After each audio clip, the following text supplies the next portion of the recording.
I'm Hugo. And I'm less creative. And this is all of the things involved in this. Yeah, and this is Unpopular Culture, and I apologize. I'm gonna have to look at my phone for this because I don't really know this series very well. Yep. So this is interesting to me. Amazon has ordered a series called Good Omens, based on a book by Neil Gaiman and Terry Pratchett, famous for things American like Gods and Discworld, respectively. Yes, among many other works. Oh yeah. Their names are pretty ubiquitous at this point. And this is a very interesting miniseries because, let me give you the description. Essentially, it's about the end of the world. The Antichrist has been born. He's accidentally been switched at birth with the wrong family. And meanwhile, there is an angel and a demon who live in New York. Played by Martin Sheen and David Tennant, respectively. And here's a picture of what they look like in the show, by the way. Ooh. And the guy from Parks and Rec, whose name I'm forgetting. Ron Swanson. Not Ron Swanson. His fucking actual name. Now I can't not think of Ron Swanson because you said that. Yeah. He's playing the father, right? Yeah, he's playing the American ambassador or something. He's the father of his kid is supposed to be the Antichrist, but it's not really. His kid is mistaken for the Antichrist. Nick Offerman. Nick Offerman. And he can play very straight-faced, so I think that'll be very fun. It's a dark comedy. And this angel and demon, played by the people we mentioned earlier, they don't want the end of the world to happen because they've apparently become very accustomed to the comfort of living on Earth in New York City. So both of them decide to team up and try and avert the apocalypse. I love this idea. What a good idea. This just sounds fun. It's got a lot of really good casting in it. Yeah. Man.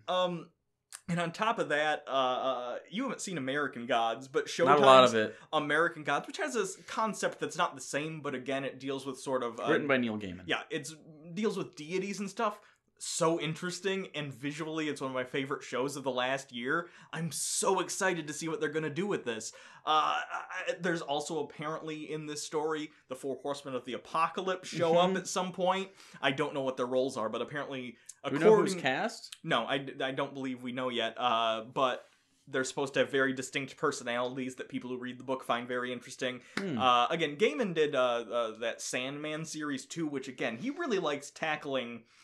mythology and constructs. So does the guy that did Discworld, because I believe, I haven't read Discworld, but I believe that's about 2Ds, 3Ds. No, that's Flatland. Discworld is a series about a world in which the rules of storytelling apply to real life.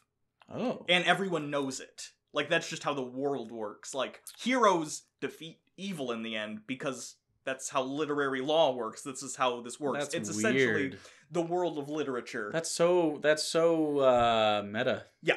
So these two teaming up, for one thing, I've never heard of the series. It makes me really want to read the books, or at the very least get the audiobooks. But so they've already written several of these books? Yeah, it was a series, I believe. And it's done? Yeah. It was from the 90s. Oh, you can binge it. So I'm very excited. It's being co-produced by BBC, which again, they tend to do pretty quality productions, and seeing as though this is a mini-series and not something ongoing, I tend to trust that more because it has a definitive beginning and end, and I think that's also how they got such good casts. And they gave it to Amazon Prime. Yeah. Right? So, and Prime has actually been putting out some pretty decent stuff. So,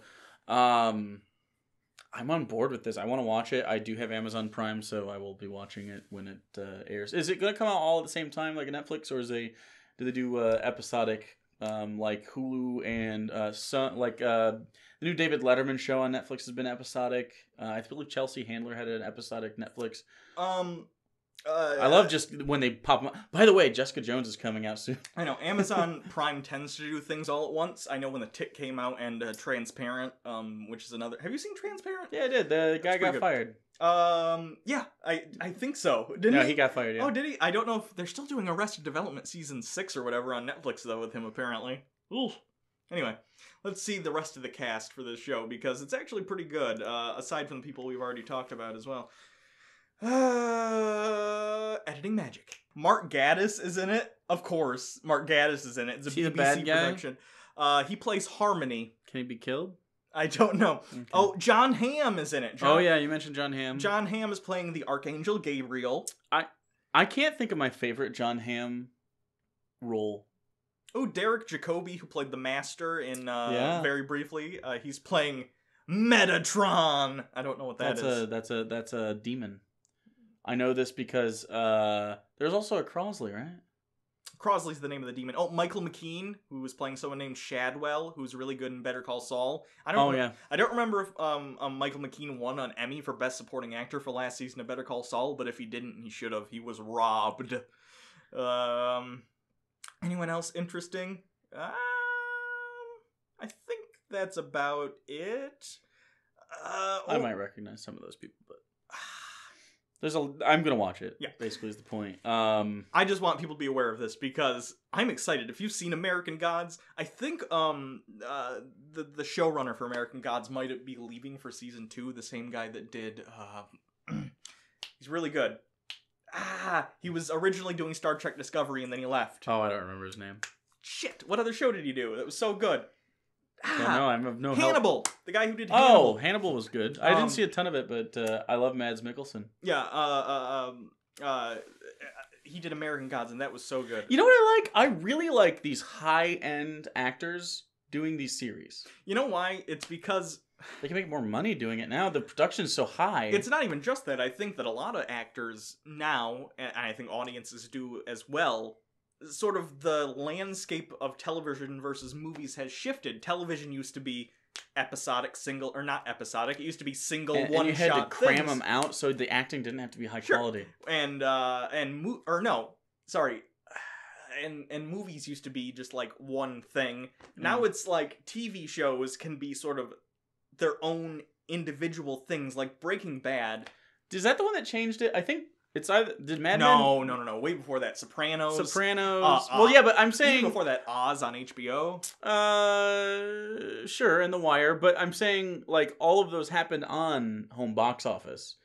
So you know what I'm saying? Like they're still kind of movies in their own right because you have to buy that. Sure. So I think actors sometimes see television now as more rewarding because a lot of the good writing is taking place there because you can have long character development. I also think series. Flexing your acting muscle is much more strenuous and you already used the word rewarding, but I'll just repeat it because you get to explore a character for longer than 2 hours. Yeah, and plus so much of modern movies are like big popcorn blockbuster. Like if there's a big movie out, it's a Marvel movie, it's a Disney movie, it's something where stuff is exploding. And certainly this last year we had some great films that weren't that. I mean, just look at the list of Oscar nominees this year. They're all excellent. Shape of Water was great. I believe that actually won this year. Yeah. But let's be honest, most people didn't see Shape of Water. More people watched, what's a good TV show that's on right now? I don't watch TV. Walking Dead. More people watched The Walking Dead than saw, The Shape of Water. And Walking Dead is a shitty show. So think about that. It's just the landscape of entertainment has changed so much. Yeah. And I really like it because honestly, I like sitting in my home and watching stories unfold without children yelling. I just finished season 3 of Broadchurch.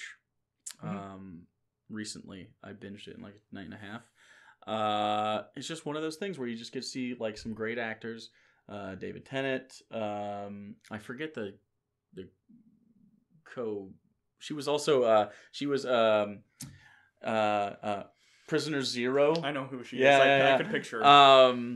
And that was the first Matt Smith episode. And then also new Doctor Who is in there. Jodie Whittaker, who is always fantastic. And that's why I have so much confidence in her.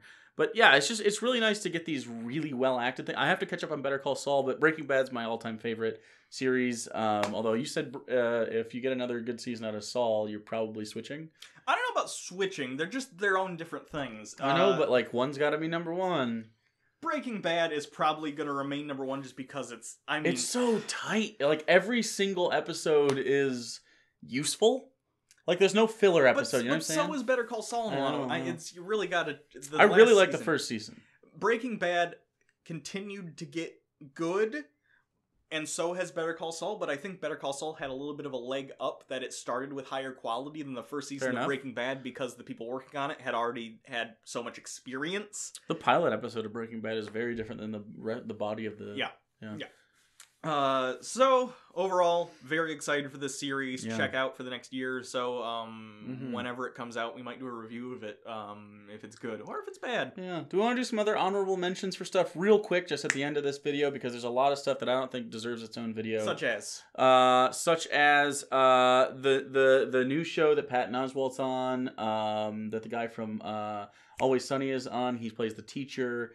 In that AP Bio. AP Bio. That's what he's a philosophy teacher that does AP Bio.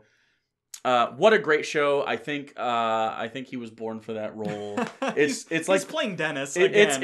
He's playing Dennis. Why can't I remember his name? It's not Rob McElhenney. It's the other guy. It's the fucking other guy. Anyway, he's really, really good in it, and you should watch that. It made me actually laugh, and that's hard to do for network TV.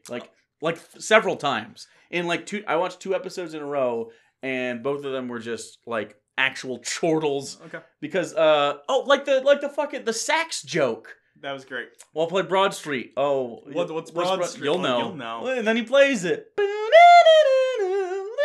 Yeah. Man, I love it. If we're talking about comedies, another one I want to give an honorable mention to is The Good Place, the season. I've heard it's very good. Season 2 just ended. If you're a fan of either like The Office or Parks and Rec, a lot of the same people are working on them, especially Parks and Rec. Very funny show. Yeah. Takes place in the afterlife. Fun concepts with that kind of stuff, taking jabs at sort of certain concepts and just having fun with it. Good show. I really liked the first season of The Tick. I think everyone. You didn't watch it? Mm-mm. If you don't know what The Tick's about, The Tick. So Arthur is the moth guy. Yeah. He's thrust into this situation. The Tick is a manifestation of his mind. Okay. And it was like that in the cartoon as well. But they tackle his mental illness so great. It's a really, really good... Is it in the Patrick Warburton one, was it? I don't remember that. Oh, the cartoon. Oh. I don't know about the Is Patrick... that true in the cartoon? I never watched the Tick It's cartoon. called The Tick because Arthur has a tick. He goes like this, and he has a tick. It's the Tick. Yes. Oh, yes. okay.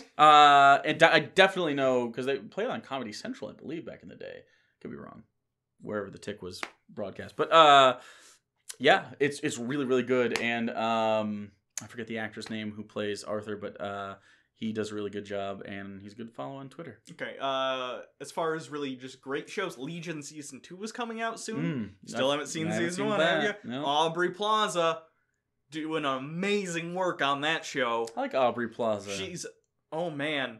One of the best TV villains in a long time. Yeah? So good. Ugh. Because she's playing basically Aubrey Plaza, but as a... Evil? As a...